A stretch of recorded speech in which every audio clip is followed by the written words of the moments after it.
बिस्मिल्लाहिर्रहमानिर्रहीम। अस्सलाम वालेकुम व्यूवर्स, मैं हूं शेफ़ मारिया और आज मैं आप लोगों के लिए मैक्रोनी पास्ता की रेसिपी लेकर आई हूं, जिसको बनाना बेहद आसान है और ये मिनटों में बनके तैयार हो जाती है। इसके अंदर आज ना ही हम कोई चिकन का इस्तेमाल करेंगे ना ही बीफ का इस्तेमाल करेंगे, लेकिन फिर भी ये बहुत ही जायकेदार मज़ेदार बनके तैयार होगी। इसको आप बना के अपने बच्चों को लंच में दे सकते हैं या फिर आपको कभी हल्की फुल्की सी भूख लग रही हो तो झटपट से बना के इसको एंजॉय कर सकते हैं। रेस्टोरेंट से ज़्यादा घर में अच्छी बनके तैयार हो जाती है और बहुत झटपट वाली रेसिपी है। तो चलिए आइए वीडियो स्टार्ट करते हैं। तो इसके लिए सबसे पहले हम पास्ता बॉईल कर लेंगे। तो इसके लिए हमने पानी बॉईल करने के लिए रख दिया था। इसके अंदर नमक ऐड किया है 1.5 टीस्पून के बराबर। 1 कप इसके अंदर हम मैक्रोनी ऐड कर देंगे। एल्बो मैक्रोनी यूज़ कर रही हूँ इधर मैं, आप लोग कोई सा भी शेप ले सकते हैं। इसको मिक्स करेंगे, 7 से 8 मिनट तक के लिए इसको पकाएंगे। 80% तक कुक करेंगे और 7 से 8 मिनट के बाद हम चेक कर लेंगे। जब ये 80% तक कुक हो जाएगी फिर इसको हम निकाल लेंगे, छान लेंगे। छान के आपने क्या करना है, इस पर ठंडा पानी डाल देना है ताकि आपस में चिपके नहीं ना। तो उसके बाद हमने क्या करना है, एक पैन ले लेना है। इसमें ऐड करेंगे 2 टेबलस्पून के बराबर कुकिंग ऑयल। फिर इसके अंदर हम ऐड करेंगे लहसुन अदरक का पेस्ट तकरीबन 1 टीस्पून के बराबर। आप लोग चाहें तो फ्रेशली इसको चॉप करके भी ऐड कर सकते हैं, उससे ज़्यादा अच्छा टेस्ट आएगा। इसको हल्का सा फ्राई करेंगे, हल्का सा गोल्डन सा कलर आने लगेगा। फिर इसके अंदर हम वेजिटेबल्स ऐड कर देंगे। अब वेजिटेबल्स आपके पास जो भी अवेलेबल हो आप उसके साथ बना सकते हैं। मेरे पास गाजर, बंद गोभी और शिमला मिर्ची, तो ये मैंने आधा कप ऐड किया है। तो ये ऐड करके हम इसको फ्राई कर लेंगे। आपके पास जो भी वेजिटेबल हो उसके साथ आप लोग बना सकते हैं। तो इसको हल्का सा फ्राई करेंगे, बस चंद सेकंड के लिए ही फ्राई करेंगे। फिर इसके बाद इसके अंदर हम कुछ मसाले ऐड करेंगे। तो सबसे पहले मैं नमक ऐड कर रही हूँ 1/2 टीस्पून के बराबर। कुटी हुई लाल मिर्च ऐड करेंगे 1/2 टीस्पून।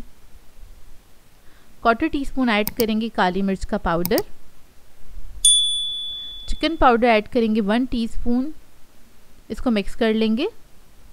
चिकन पाउडर ना हो तो चिकन क्यूब ऐड कर सकते हैं, 1/2 ऐड कीजिएगा क्योंकि उसमें नमक बहुत ज़्यादा होता है, तो 1/2 ही ऐड कीजिएगा। इसको मिक्स कर लेंगे, मसालों को इसके साथ हल्का सा पका लेंगे। फिर इसके बाद इसके अंदर हम ऐड करेंगे हॉट सॉस 1 टीस्पून के बराबर। सोया सॉस ऐड करेंगे 1 टीस्पून। फिर मैं इसके अंदर ऐड करूँगी चिली गार्लिक सॉस तकरीबन 2 टेबलस्पून के बराबर। अगर आप लोग बहुत ज़्यादा स्पाइसी नहीं खाते हैं तो चिली गार्लिक सॉस ऐड नहीं कीजिएगा, टोमेटो केचप ऐड कीजिएगा 2 टेबलस्पून के बराबर। ये ऐड कर देंगे और इसको मिक्स कर लेंगे। बस इसको हल्का सा मिक्स करेंगे। उसके बाद हम क्या करेंगे, इसके अंदर पास्ता ऐड कर देंगे जो हमने बॉईल करके रखा था।